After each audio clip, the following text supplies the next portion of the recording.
ஓம் ஸ்ரீ கணேசாய நமக. விநாயக புராணம் சாப்டர் 22 சங்கட சதுர்த்தி விரத மகத்துவம். காவிரி நதி தீரத்தில் சகல சம்பத்துகளும் நிறைந்த பட்டணம் ஒன்றிருந்தது.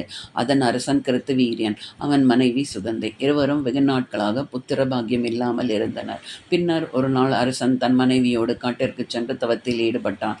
அன்ன ஆகாரதிகளை ஒழித்து காற்றையும் சருகுகளையும் மட்டுமே உட்கொண்டு கடும் தவத்தில் இருந்து வந்தான். நாரத முனிவன் பிருதர் யோகத்திற்கு சென்றிருந்தபோது கிருத்தவீரியனுடைய தந்தையை கண்டு பூலோகத்தில் அவன் மேற்கொண்டுள்ள கடுமையான தவத்தை பற்றி தெரிவித்தார். இந்நிலை நீடிக்குமானால் உன் மகனும் மருமகளும் உயிரை விட்டுவிடார்கள். அதனால் உன் வம்சம் விருத்தி இல்லாது போய்விடும். நீ அதை விரும்ப மாட்டாய் என்று நினைக்கிறேன். உன் மகனுக்கு பிள்ளை பிறக்குமாறு வழி செய் என்றார். கிருத்தவீரனுடைய தந்தை அவ்வார்த்தைகளை கேட்டு மிகவும் வனம் வருந்து கலங்கினான்.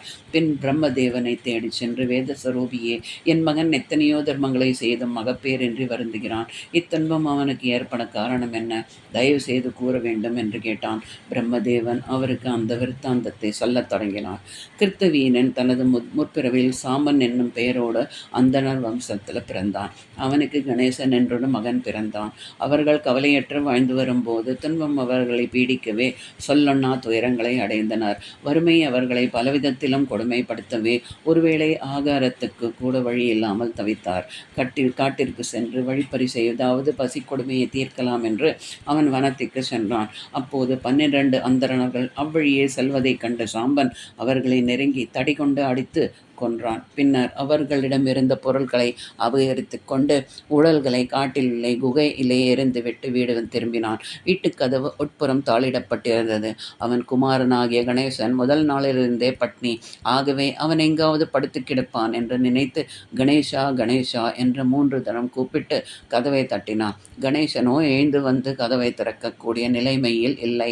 பட்டினி தாங்காமல் அவன் உயிர் பிரிந்து விட்டிருந்தது. கதவு திறக்கப்படாமையால் பின்புறமாக ஏறி குதித்து உள்ளே நுழைந்த போது மகனின் உயிரற்ற உடலை பார்க்க முடிந்தது. மகன் இறந்த துக்கம் தாழாது இரவு முழுவதும் கதறினான். விடையற் காலையில் அவனது ஆவியும் பிறந்தது.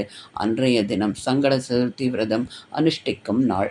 முதல் நாள் முழுவதும் அன்ன ஆகாரமின்றி பட்டினி கிடந்து அன்றைய தினம் உயிரை விட்டதால் கணேசனை விண்ணுலகத்திற்கு அழைத்து செல்ல விமானம் வந்தது. அதில் ஏறி அவன் வானுலகம் சென்றான். சாம்பனும் அன்றைய தினம் உயிரிழந்தாலும் அவனுக்கு அந்த பாக்கியம் கிட்டாது. அந்தணர்களை கொன்ற பிரம்மஹத்தி பாவம் சூழ்ந்தது. ஆயினும் அன்றைய தினத்தின் விசேஷத்தை அவன் உணராவிட்டாலும் கணேசா என்ற புத்திரனை மும்முறை அழைத்தான் அல்லவா? புத்திரனை அழைக்கும் பாவனையில் அவன் ஆதி பரம்பொருளாகிய கணேசருடைய திருநாமத்தை சங்கட சதுர்த்தி அன்று மும்முறை சொல்லியதால் இந்த ஜன்மத்தில் கிருத்தவீரன் என்ற பெயரோடு அரசனாக பிறந்தான். பிரம்மஹத்தி தோஷம் அவனை சூழ்ந்திருப்பதால் அவனுக்கு மகப்பேறு இல்லாமல் இருக்கிறது. இவ்வாறு அவனது விருத்தாந்தங்களை சொல்லிய பிரம்மதேவன், பிரம்மஹத்தி தோஷம் நீங்கிலாலன்றி அவனுக்கு புத்திரன் பிறக்க மாட்டான். அந்த தோஷம் நீங்க சங்கட சதுர்த்தி விரதத்தை அனுஷ்டிக்க வேண்டும் என்று கூறினான். சுவாமி, அவ்விரதத்தை அனுஷ்டிக்கும் வழி என்ன? அதையும் சொல்லுங்கள் என்று கிருத்தவீரியனின் தந்தை கேட்க பிரம்மதேவன் மேலும் சொல்லத் தொடங்கினார். மாசி மாதம் அமரபட்சத்தில் செவ்வாய்க்கிழமை கூடிய சதுர்த்தியில் இவ்விரதம் தொடங்கப்பட வேண்டும். அதிகாலையிலே எழுந்து நீராடி கணேசருடைய பாத கமலங்களை மனத்தில் தியானித்து ஏகாட்சரம் ஷடாட்சர மந்திரங்களை ஜபித்து வர வேண்டும். அன்னபானாதிகள் எதுவும் கூடாது. மாலையில் சந்திரோதயமானதும் விநாயகரை எழுந்தருளச் செய்து அவருக்கு பூஜைகளை செய்து சந்திரனுக்கும் பூஜை செய்ய வேண்டும். பின்னர் அந்தணர்களை அழைத்து வந்து அவர்களுக்கு அன்னமிட்டு இரவு பூராவும் கண் விழித்து கணேசரின் திவ்ய தங்களை கேட்க வேண்டும். இவ்வாறு ஒவ்வொரு சதுர்த்தியிலும் விடாது ஒரு வருடம் இவ்விரதத்தை கடைபிடித்தவர்களுக்கு புத்திரபாக்கியம் உண்டாகும். வன்னி மரத்தடியில் இருந்து அனுஷ்டிக்கும் பட்சத்தில் கூன் குருடு முதலிய குறைகள் நீங்க பெறும். இதை சொன்ன பிரம்மதேவன், இந்த விரதம் ஒன்றுதான் புத்திரபாக்கியம் ஏற்பட வழி செய்யக்கூடியது என்றான். சுவாமி, செவ்வாய்க்கிழமையில் வருகின்ற சதுர்த்தி மட்டும் முக்கியத்துவம் பெற காரணம் என்ன என்று கிருத்தவீரியனின் தந்தை கேட்க பிரம்மா அதற்கு பதில் சொல்லத் தொடங்கினார். நர்மதை நதி தீரத்திலே பரத்வாச முனிவர் என்பவர் இருந்து வந்தார். அவர் விக்னராஜனிடம் மிகுந்த பக்தி பூண்டவர். ஒரு நாள் அவர் நதிக்கரைக்கு நீராட சென்றார். அதே சமயம் தேவமாதர்களை போன்ற அழகையுடைய பெண்ணொருத்தி அங்கு நீராட தன் தோழியர்களுடன் வந்தாள். அவள் மோகன வடிவை பார்த்த மாத்திரத்திலேயே முனிவரின் உள்ளம் பேதலித்தது. அதே சமயம் அவரது தேஜஸ் வழிபட்டது. தவத்தில் ஈடுபட்டுள்ள தமக்கு இது போன்ற அற்ப சுகங்கள் கூடாதென்று அவர் மனதை கட்டுப்படுத்தி நீராட நீராடச் சென்றார். அவரிடமிருந்து வெளிப்பட்ட தேஜஸ் பூமியில் விழுந்ததும் அழகிய ஆண்மகனாக மாறியது. அதைக் கண்ட மூவி தேவி அக்குழந்தையை வாரி எடுத்து அங்காரகன் என பெயரிட்டு வளர்த்து வந்தாள்.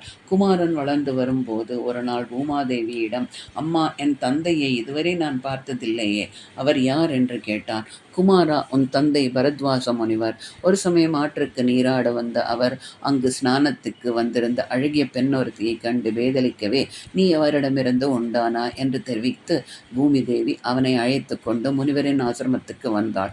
சுவாமி, இச்சிறுவன் தங்கள் குமாரன். நர்மதை கரையில் தங்கள் வீரியத்திலிருந்து உண்டானவன். இவனை ஏற்றுக்கொள்ளுங்கள். இத்தனை காலம் நான் இவனை எடுத்து வளர்த்து வந்தேன் என்று வேண்டினாள். பரத்வாசரம் மனம் மகிழ்ந்து பாலகனை இருகைகளாலும் அணைத்து பரவசம் அடைந்தார். சிறுவனுக்கு உபநயனம் செய்வித்து சகல சாஸ்திரங்களையும் உபதேசித்தார். விநாயகரின் மந்திரத்தை உபதேசித்து அதை தியானிக்கும் வழியையும் தெரிவித்தார். ஆனை முகத்தோனிடம் அளவில்லாத பக்தி கொண்டவராய் அப்பெருமானை தியானித்து அருள் பெற அங்காரகன் தந்தையிடம் அனுமதி பெற்று காற்றுக்கு தவம் செய்ய புறப்பட்டான். 1000 வருடங்கள் இடைவிடாது அவன் தவம் செய்தான். அவன் மீது கருணை கொண்ட விநாயகரும் அவனுக்கு தரிசனம் கொடுத்தார். அங்காரகன் மட்டற்ற மகிழ்ச்சி அடைந்தவனால் மகாகணபதியின் திவ்ய தரிசனத்தைக் கண்டு, புவனேஸ்வரா, தங்கள் தரிசனம் கிடைக்க பெற்ற நான் பாக்கியவானேன். தங்களிடம் என்றைக்கும் மாறாத பக்தியை எனக்கு அளிக்க வேண்டும். தேவர்களோடு சமமாக அமர்ந்து அமுதுண்ணும் பாக்கியம் அடைய எனக்கு கிட்ட வேண்டும் என்று பிரார்த்தித்தான். அங்காரகா, உன் விருப்பம்படியே தேவர்களுக்கு சமமாக நீயும் அமர்ந்து உணவு கொள்ளும் பாக்கியம் கிட்டும். நவகிரகங்களில் ஒன்றாக விளங்கி வருவாயாக. சகல மங்களங்களோடு உனக்கு தரிசனம் தந்த காரணத்தால் உங்களுக்கு மங்களன் என பெயரும் ஏற்படட்டும் என்று அனுகிரகித்தார் விநாயகர். அங்காரகனுக்கு பெருமான் காட்சி தந்த செவ்வாய்க்கிழமை அன்று சதுர்த்தி ஆதலால் செவ்வாய்க்கிழமையில் வரும் சதுர்த்தி மிகவும் விசேஷம் பெற்றதாக சொல்லப்படுகிறது. மற்ற நாட்களில் வரும் சதுர்த்தியை விட அது பெருமானுக்கு விசேஷமாகவும் சங்கடங்களை போக்க வல்லதுமாக இருப்பதால் சங்கட சதுர்த்தி என பெயர் பெற்றது. அங்காரகன் அவ்விடத்தில் ஆனை முகத்தோனுக்கு அழகிய ஆலயம் எழுப்பித்து அதில் பெருமானை ஸ்தாபித்து சகல ஆராதனைகளையும் செய்து பேரல் பெற்ற நவகிரகங்களுக்குள் ஒன்றாய் விளங்கினான். அவனால் பூஜிக்கப்பட்ட மூர்த்திக்கு சிந்தாமணி விநாயகர் என பெயர் வழங்கப்பட்டது.